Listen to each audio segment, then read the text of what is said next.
to have you with us here. Thanks very much. What was your assessment, Rohit? The policy itself, the liquidity measures, and the market reaction. Well, I guess the market was looking for some kind of fireworks, which probably it did not get. You do have a rate cut. I guess that was very much expected, but it doesn't give you a sign that you can just keep cutting rates endlessly, which is what I think the market wants. So I think that picture keeps us on the path that we still got economic unwind happening as far as our debt is concerned. And in that environment, we are trying to cut rates, but we are also trying to, balance inflation. So it's a little complicated. The thing is that what do you really want? Do you want to save the corporate sector, which is high on debt, by significantly cutting rates, or do you want to provide them with some inflation? I think we're essentially trying to do the middle path, but that still gives us some pain in between. So I think we'll simply have to go with the pain that lies in between, and that should continue for, I think, at least another 6 months. What are levels important to you, Rohit? Well, 760 was an important level. All of last week I was looking at that, whether we would surpass that. Last week I also discussed if we do, then maybe we do 79.80, but we haven't surpassed that, and we've actually closed down from there. We'll continue to watch how we behave till the end of the week, and if we stay below that or close down for the week, then I think it almost would look like we've topped out. Even an intraday move, I think if you look at a move that drops below 75.80, that would somewhat confirm that the trend down has actually started. My sense is it probably has, because the pattern that we've got at the recent top is what we call an ending diagonal, which typically marks a high. So we should be looking at a fall in the market. Then the next question becomes, how far down are we going to go? You can start with 7,400. You can look at a 61% retracement, maybe 7,200. But I'm not ruling out that we retest the 6,800 lows. So I'm keeping that open. I think looking at the structure, it's very much possible that that will happen. And especially looking at what's happening in world markets, it remains a very high likelihood. So my sense is you'd probably see that, but you can look at 74 and 72 as levels for hope. But I guess you'll get more confirmation as those levels come. Even our market structure will confirm more and more that what is really going on. Rohit and Mithil are with us. Rohit, I just want your thoughts on what's going on with the yen, breaking 110 yesterday and then now right about there. What's really going on? Yeah, so, when you look at the world, you have to look at what currency wars have really done. The typical currency war would have been, if you were, 70 years back, it would have been all of them doing the same thing at once. But this time it's been a pretty coordinated affair.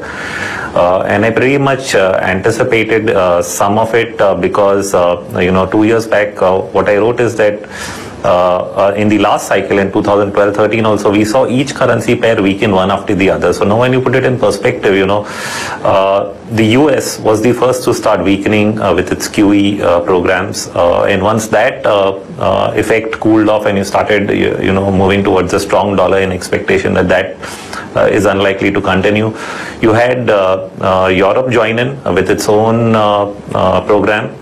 And then after that, Japan joined in. So each one has been doing it, one after the other. It's not that they all attack their currencies all at once. And the hope probably in this situation is that, you would probably create some kind of growth or be able to, boost your economy with that.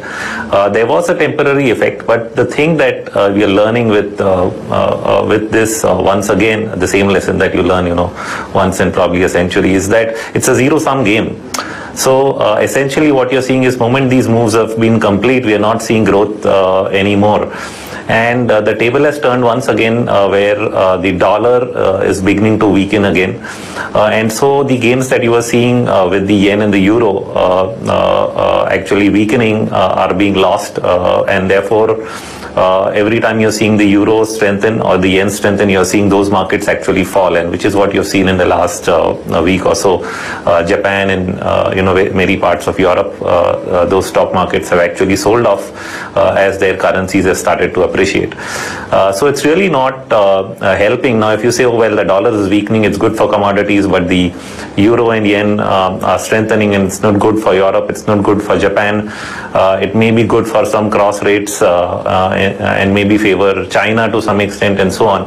But basically there's a winner and there's a loser each time, and and in a globalized economy, when you look at the thing as a whole, I think you're not really making any net new progress. So and that's what I think people are going to start noting increasingly now, that if there's no net progress to the world economy as a whole, the markets are unlikely to be able to discount the upside anymore from any of these currency movements. Absolutely, I agree with that. Fair enough.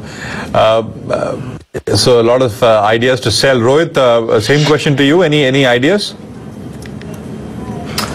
Well, see, first thing that I should mention is that we are in a bear market, so that should be very clear in terms of communication. A lot of people probably still don't think so, but that's the point, which means that broadly, every time you're going to get a sell-off, the breadth of the sell-off is going to expand, and we've seen this over each sell-off that we've seen from July, then after that August, and then Jan and Feb. Jan and Feb were very particular because for the first time, I think you've seen some of the big caps that were actually leading the upside even in a falling market. Names like HDFC Bank, LIC Housing, Kotak Mahindra. All of these actually took a pretty deep cut.